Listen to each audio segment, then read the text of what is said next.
পানির উপর ভেসে আছে মাছ, নড়াচড়া নেই, শুধু চারপাশে হালকা ঢেউ তুলে পানি এগিয়ে যাচ্ছে এদিক ওদিক।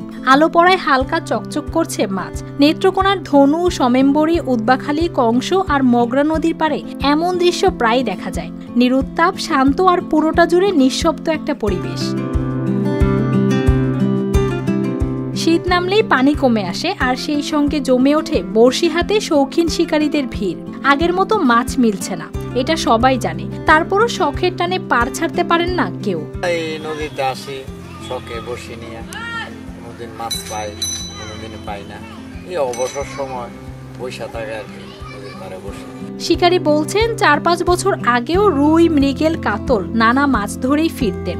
এখন খুব সীমিত, কিন্তু শখের জায়গায় ঘাটতি নেই। আমরা ৪-৫ বছর আগে আপনার বহুত মাছ মারছি, রুই, মির্কা, কাবু, কাতল, মির্কা, আরো বহুত জাতের ইত্যাদি রকমের মাছ। মাছ কম, সীমিত। তা আমরা আসি আর কি শখের লেগে বসে থাকি।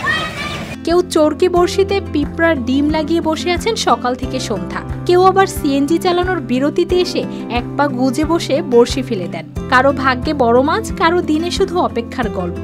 তবুও কারো মনেই অভিমান নেই। শিয়া বাটার ও ভিটামিনে সমৃদ্ধ লিলি বিউটি সোপ, তারুণ্যময় উজ্জ্বল ত্বকের জন্য।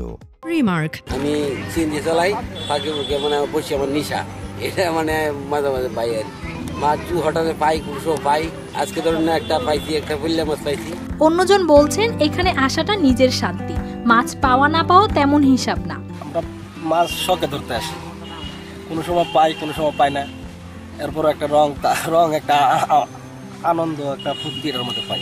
স্থানীয় সংস্কৃতি কর্মীরাও বলেন শীতে নদী পাড়ে এই মাছ ধরা শুধু শখ না, এটা গ্রামীণ জীবনের আনন্দ, মানুষের নিজের কাছে ফেরার একটা মুহূর্ত। এটা আমাদের গ্রামীণ একটা সংস্কৃতি এবং এখানে মাছ ধরাটা বড় বিষয় না, মাছ কি পেলো সেটা না, এখানে মাছ ধরতে আসাটাই মানুষের বড়টা শখ।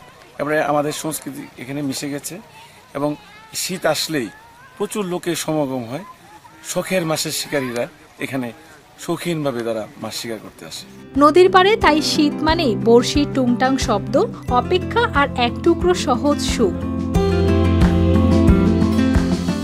News desk, RTV।